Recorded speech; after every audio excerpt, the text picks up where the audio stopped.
On the Dharavi redevelopment project, there are much more troublesome facets to it, and I will be speaking on it very soon in a separate press conference on Dharavi itself.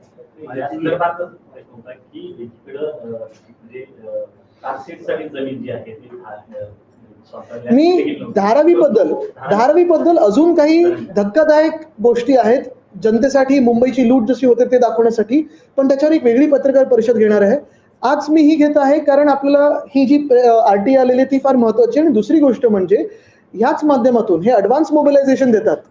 Advance mobilisation मधून काय पुढे advance होतं आणि काय mobilise होतं, कोणाचे interest mobilise होतात हे लोकांना कळणं गरजेचं आहे. आणि परत एकदा आपल्याच माध्यमातून मी पुन्हा एकदा प्रधानमंत्री कार्यालयाला हीच विनंती करेन की तुम्ही भूमिपूजनाला या, नक्की या, सगळं स्वागत करू आम्ही, पण येण्याच्या आधी ह्या ज्या काही गोष्टी आहेत त्याचा अभ्यास करून या. कारण प्रधानमंत्री पदाची बदनामी ही आम्हाला तरी मान्य नाही, भाजपला मान्य असेल, आम्हाला मान्य नाही.